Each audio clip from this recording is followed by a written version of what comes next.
This is one of the most important maps in the history of cartography, as well as the only surviving map-like depiction of the Roman Empire's vast road network. But instead of a geographically accurate representation, it depicts 62,000 miles of roads and hundreds of cities and landmarks, all compressed into a 23-foot-long, 1-foot-high map, likely meant to be carried in a roll box. This video will cover its history, and we'll take a closer look at some of its most interesting features. The origins of this map are widely believed to trace back to Marcus Vipsanius Agrippa, a general and architect who served under Emperor Augustus, was a close friend of his, and also became his son-in-law. Agrippa created a world map in 12 BC, which was later engraved in stone and displayed in the Porticus Vipsania in Rome. This early attempt to document the Roman world has long been lost. We only have descriptions, with a general idea of how it looked. But many scholars suggest that this map is a descendant of Agrippa's map, updated with new information over centuries.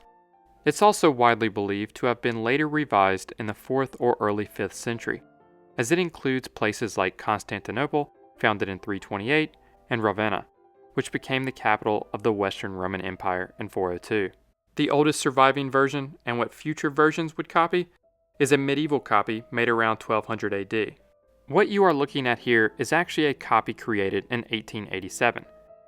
The medieval copy was originally found in a library in 1494, before ending up in the hands of Conrad Peutinger, an historian and collector in Augsburg. The map remained with the Peutinger family for over 200 years, before being acquired by the Austrian National Library in 1738, where it is preserved today. This is why today the map is referred to as the Tabula Peutingeriana. The map consists of 11 parchment sheets, though it is missing the first section, which likely included Britain, the Iberian Peninsula, and parts of North Africa.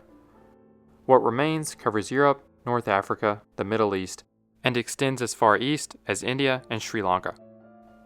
Rome is given special prominence, depicted with a robed figure and serving as the empire's central hub, where over 10 major roads converge, reinforcing the saying, "All roads lead to Rome." The Romans' ancient harbor of Ostia is just below it, and just across the Mediterranean Sea is Carthage, the Roman Republic's great imperial rival. The actual distance between the two is 370 miles, but the distortion has made it look much closer. To Rome's left is the old St. Peter's Basilica, its construction having been ordered by Emperor Constantine the Great. Scholars debate whether the map was a functional map or imperial propaganda. Its exaggerated depiction of Rome at the center, distorted geography, and emphasis on roads over spatial accuracy suggest a symbolic purpose. The lack of natural topography, aside from simplistic depictions of mountain ranges, along with the absence of cardinal directions or a consistent scale, further support this. For officials, it would have projected control over vast territories when displayed in government buildings or military outposts. For foreign ambassadors, it showcased Rome's reach, asserting its influence over distant lands.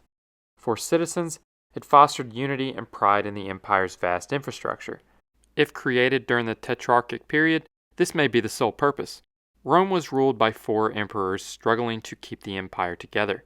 This map could have been used to convince its citizens all was well. For non-citizens, it legitimized Rome's rule by depicting a connected, orderly world under imperial control, subtly erasing local identities and discouraging resistance. Even those who never saw the map were affected by its message, as its portrayal of Rome's roads and reach permeated administration, reinforcing imperial authority. Though this exact event is unlikely to have occurred, an example of this propaganda appears in the Christian historical drama The Chosen. The Rome section of the map is displayed on an office wall of Quintus, the Roman praetor of Capernaum, ensuring that anyone entering his office, which in the show included Matthew and Jesus, sees it. For Jewish subjects, it serves as a reminder of their subjugation, reducing their lands to just another province in Rome's control. Adding to the view that their land was relatively insignificant in the Roman Empire, Jerusalem is barely emphasized on the map. It's labeled as both Jerusalem and Aelia Capitolina. In 70 AD, after the first Jewish revolt, the Romans destroyed the Second Temple and renamed the city. This lack of emphasis on Jerusalem especially when compared to medieval Christian maps that often depicted at the center or gave it prominence, supports the belief that the original map was created before the spread of Christianity became dominant in the empire. But it still shows early Christian influence. I already mentioned St. Peter's Basilica, but here we have Mount Sinai, and an inscription that reads, "The desert where the children of Israel wandered for 40 years, guided by Moses." But the map on the show is a 1598 version created by Flemish cartographer Abraham Ortelius, the creator of the first modern atlas.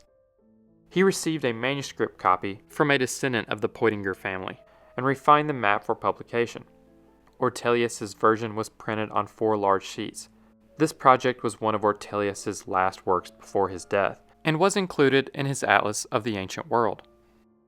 It's unlikely we'll ever find the original Tabula Poitingeriana, so these later copies are the closest thing we have. But they still offer a rare glimpse into how the Romans viewed their world, and maybe how they wanted others to as well. And that's all for this video.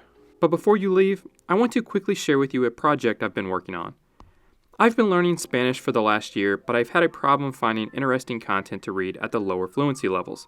Almost every source out there are boring stories or children's books. So I created something I wish I had months ago. It's a website filled with content I'm interested in at the beginner to intermediate levels, and I can only assume since you're watching this video, the topics would be interesting to you as well. Right now, everything is completely free if you want to check it out. There will be paid features in the future, but more on that later. Type in notboringspanish.com or click the link in the description. Thanks again for watching. See you in the next one.